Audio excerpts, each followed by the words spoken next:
آج ہم آپ کو ایسی شخصیت کے بارے میں بتانے والے ہیں جو اسلامی تاریخ میں بہت ہی اہم مقام رکھتی ہے، جسے حضور صلی اللہ علیہ وآلہ وسلم نے اپنے اہل بیت میں شمار کیا ہے۔ اس شخصیت کا نام حضرت سلمان فارسی رضی اللہ تعالیٰ عنہ ہے۔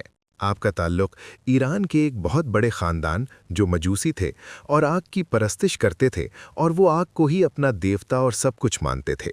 انہوں نے حضرت سلمان فارسی کو آگ کے مندر پر نگہبان مقرر کیا، لیکن حضرت سلمان فارسی کی شخصیت حق کی متلاشی تھی۔ انہوں نے حق کی تلاش کے لیے اپنے خاندان کو چھوڑا، اپنا وطن چھوڑا، خود بک گئے، اور اس کے باوجود وہ حق کی تلاش میں رہے۔ آخرکار انہوں نے حق کو پا ہی لیا۔ مدینہ جا کر حضور صلی اللہ علیہ وسلم کی خدمت میں حاضر ہوئے۔ غزوہ خندق میں خندق کھودنے کا مشورہ انہوں نے دیا، اور آپ جتنی عمر زندہ رہے حضور کے قدموں میں رہے، اور بعد میں ہجرت فرمائی، مدائن میں آپ دفن ہوئے۔ مدینہ کی سرزمین، کھجوروں کے درختوں کے درمیان ایک غلام خاموشی سے کام کر رہا تھا۔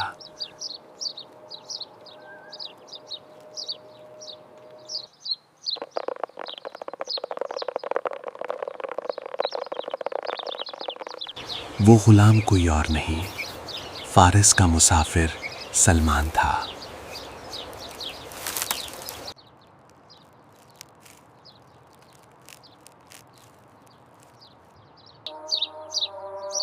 وہ برسوں سے جس شہر کی تلاش میں تھا، آج اسی زمین پر کھڑا تھا۔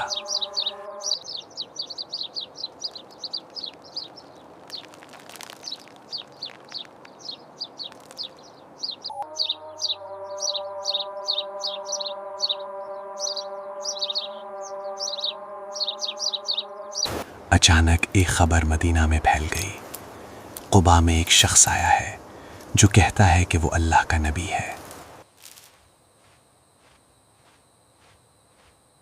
السلام علیکم۔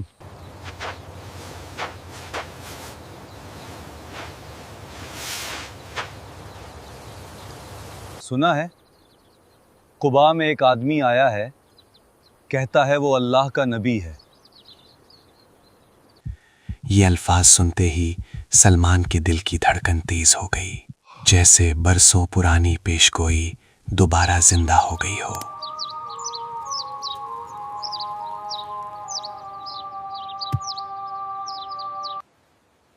کیا کہا؟ کہاں آیا ہے؟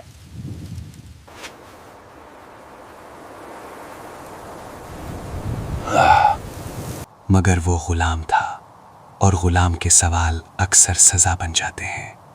جب سلمان نے بے اختیار پوچھا وہ کہاں آیا ہے، تو مالک نے سختی سے اسے خاموش کرا دیا۔ چپ! تمہارا اس سے کیا مطلب؟ اپنا کام کرو۔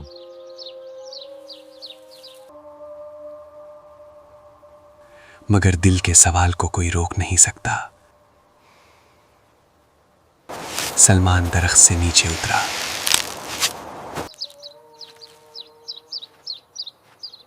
یہ لے جاؤ اور کام میں دھیان رکھا کرو۔ کھجوروں کی ٹوکری ہاتھ میں لی، اور اس کے دل میں صرف ایک لفظ گونج رہا تھا، قباء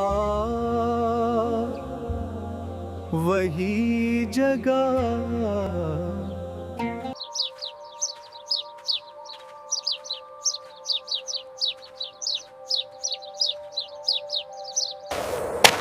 وہ مدینہ کی گلیوں سے گزرتا ہوا قباء کی طرف بڑھنے لگا۔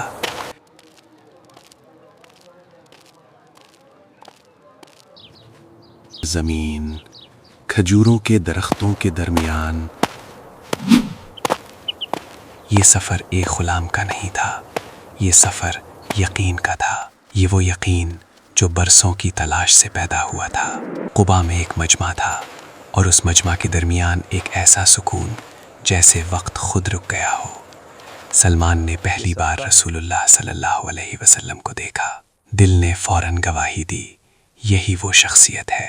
سلمان نے کھجوریں پیش کیں اور ادب سے کہا، یہ صدقہ ہے۔ رسول اللہ صلی اللہ علیہ وسلم نے کھجوریں صحابہ میں تقسیم کر دیں، مگر خود نہیں کھائیں۔ سلمان کے دل میں امید کی ایک روشنی جاگ اٹھی۔ یہ پہلی نشان۔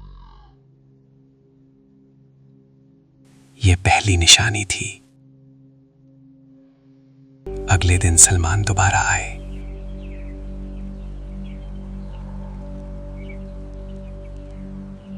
اس بار انہوں نے کھجوریں پیش کرتے ہوئے کہا، یہ تحفہ ہے کہ وہ اللہ کا نبی ہے۔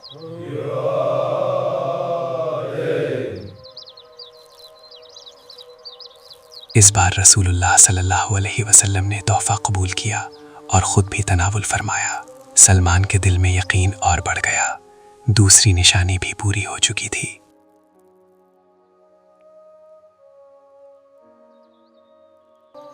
یہ الفاظ سنتے ہی سلمان کے دل کی دھڑکن تیز ہو گئی، جیسے برسوں پرانی پیش گوئی دوبارہ زندہ ہو گئی ہو۔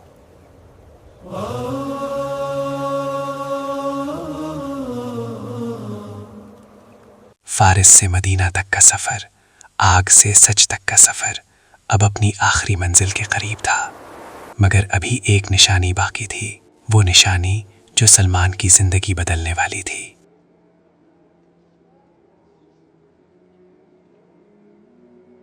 وہ کہاں آیا ہے؟ تو مالک نے سختی سے اسے خاموش کرا دیا۔ چپ!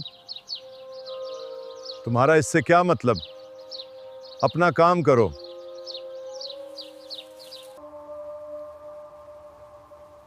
مگر دل کے سوال کو کوئی روک نہیں سکتا۔ سلمان درخت سے نیچے اترا۔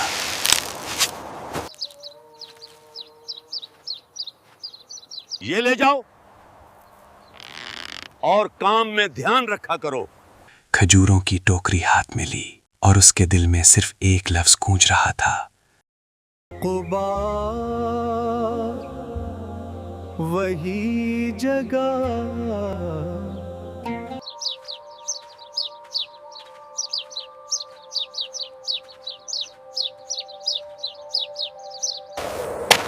وہ مدینہ کی گلیوں سے گزرتا ہوا قبا کی طرف بڑھنے لگا۔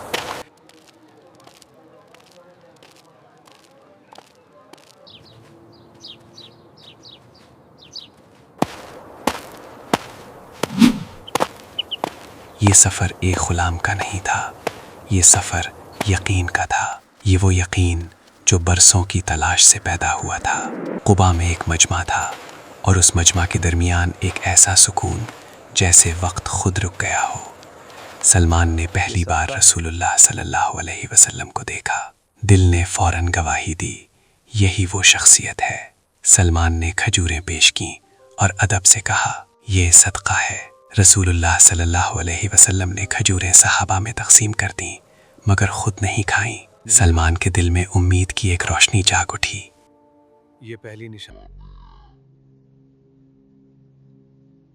یہ پہلی نشانی تھی۔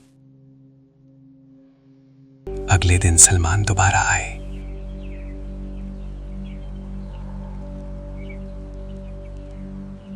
اس بار انہوں نے کھجوریں پیش کرتے ہوئے کہا، یہ تحفہ ہے۔ یہ تحفہ ہے۔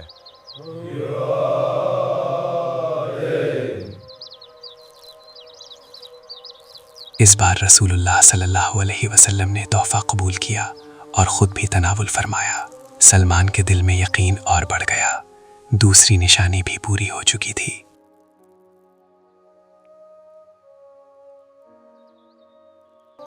قبول کیا، دوسری نشانی بھی پوری ہوئی۔